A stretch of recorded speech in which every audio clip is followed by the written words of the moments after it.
to spin. Yeah, very unusual, but nothing Mike could do about it. Watch as he goes down into the corner. Looks like is it the left rear that's low there? Looks like the left rear is low, and then the carcass actually comes off the rest of the tire. Looks like he's going to be fine just down on the bottom of the track.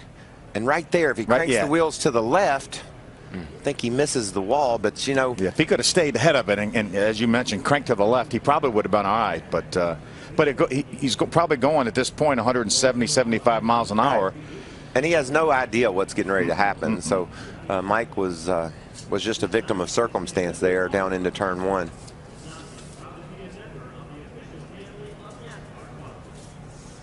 Right about here, if he says, okay, now if I just crank this baby to the left real hard, you can see the tire is still pointed to the right. So Derek White was next in line. He was going to roll off the pit lane.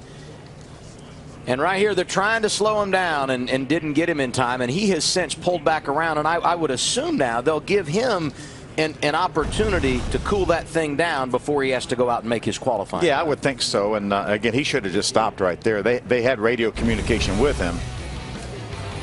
A stoppage in qualifying at Daytona. Mike Harmon had a problem over in turns 1 and 2.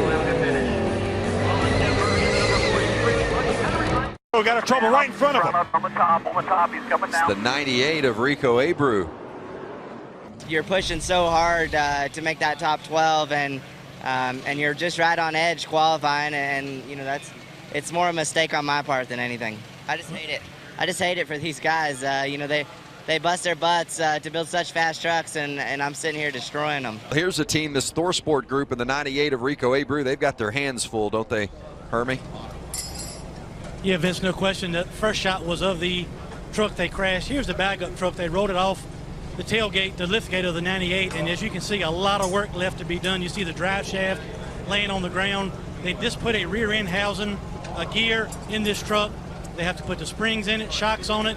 There is an engine in this truck, but no intake manifold and all the plumbing necessary to go along with that. So, and obviously no decals as well. So this team has a lot of work ahead of it between now and the start of this race. A quick turnaround, but luckily for ThorSport, they've got a lot of teams, a lot of people, a lot of equipment, and a lot of resources here with everybody's got their job laid out, getting to work. But they definitely have their work cut out for them to turn this truck around to take the green flag tonight. So there was a spot that opened up closer to the front. The two pulled in there, and like he was parking to get ready to go to lunch. Oh, wheel hop. And around goes the 17 and into the wall. You could hear the wheel hop, couldn't you? Down one coming. And that will stop the clock. So now those teams wondering how much time they would need to go out onto the racetrack. I am sure that I actually heard the rear wheels hopping. Quite a bit of damage to the 17. Let's look at it again. Yeah, right there. Look at the right rear. Talked about wheel hop. We saw it in practice. The first practice, we saw it last year in this race. We saw it in the spring race. So just listen here. You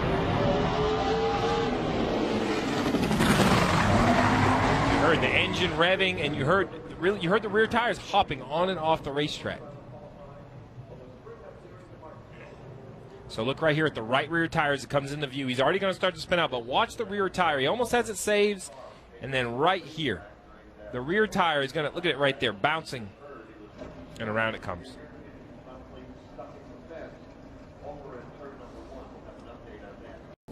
Left front as well as that rear. You can see the rear kicked over. Let's take another look at it. Oh, wow. That's about it.